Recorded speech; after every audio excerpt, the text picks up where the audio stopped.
Welcome to Global Tax Talk. I'm Will Morris, and I'm delighted to be joined today by Sanjay Tolia, who is our India tax leader. So Sanjay, welcome. Thank you. So, a huge country, a really important economy, and as you keep pointing out to me, if I were to be reincarnated, I have a 20% chance of being an Indian. So we need to talk about India. And there's a lot going on. Obviously, you've just had elections. India has recently enacted its 2024-25 budget, and it's aimed at promoting growth and investment and enhancing taxpayer certainty. So what are the provisions which are having the most important impact? And maybe go broader than that if you want to. Sure. No, thanks for that, and great you picked that up on reincarnation. But just a big picture, India stands at 3.5 trillion today as an economy, and the expectation is to reach 7 trillion by 2030. Right. And India's vision is to become a developed nation by 2047. So there's lots to do, and tax will play a big role. Clearly, the aim is to keep the fiscal deficit around 3.5 to 4%. Right. And the government's impetus is to ensure that there is enough public expenditure. And that's what was the focus of the budget. Okay. That let's get more public expenditure, which because it has the multiplier effect. It creates the growth impetus which a country needs. And that's clearly one of the big focus there.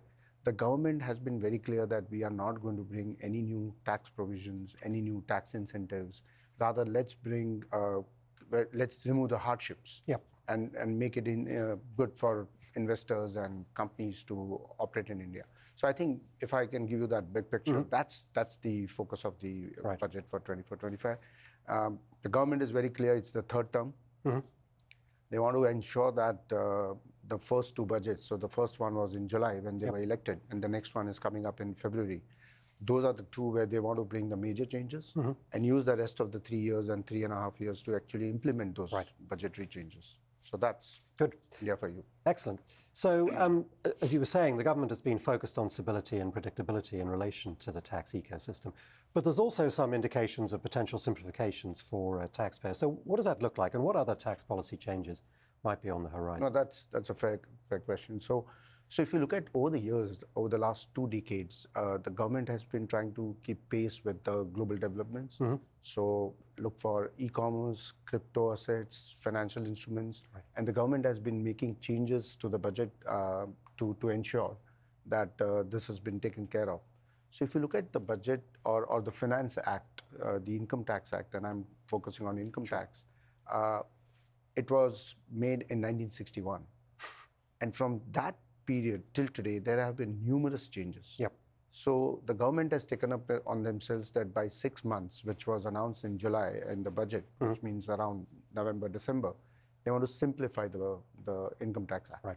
And the idea of simplification is to harmonize the provisions, remove obsolete and redundant provisions, and make it very simple for people to actually comply with the provision. Right. Because they think that the complication is creating hurdles in compliance. Right. So why not simplify? So we should look at it as actually the government has put out the expectation from public for comments. Right.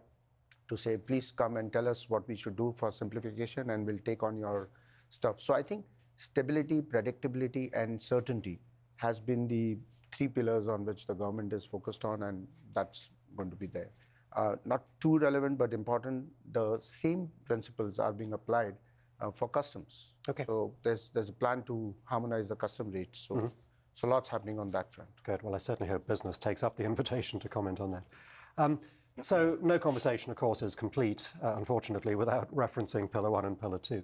So India, in the budget, repealed the 2% equalization levy, not the 6% one. So does that say something to us, perhaps, about the position, India's position on Pillar 1? And what about Pillar 2? What is India going to do on that? Because obviously, not much news yet. Interesting question. So I think India is very keen on Pillar 1 and Pillar 2, and you could see Indian Revenue participating in each and every meetings. But let's take up Pillar 1 first, and let's take equalization levy. So as you know, 6% on digital advertising was there, and it's going to continue. But the government introduced 2%, and when they introduced 2%, it also extended to sale of goods. And it was more, it's quite ambiguous and difficult to comply with this particular provision. It created a lot of challenges in terms of complying and in also terms of administering by the revenue authorities. This was also a contention of relationships between India and US getting sour because the US Trade Rep Office was not very happy with that. No.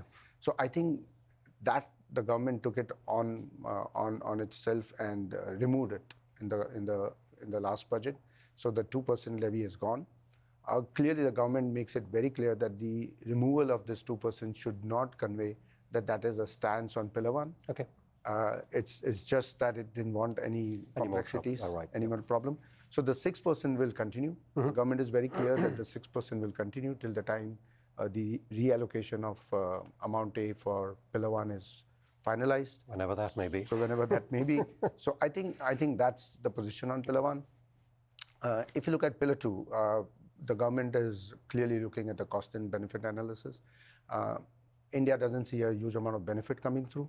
So it may probably take some time by the time the Pillar 2 provisions are enacted in the law. We were expecting in the last budget, but probably we should see some light in the February budget.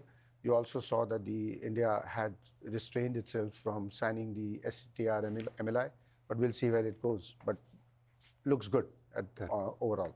Great. Well, look, Sanjay, thank you so much for joining us. It's been really, really interesting, and we will definitely get you back at some point. Thank you. Good. And thank you for joining us, and come back again so that you stay global tax ready.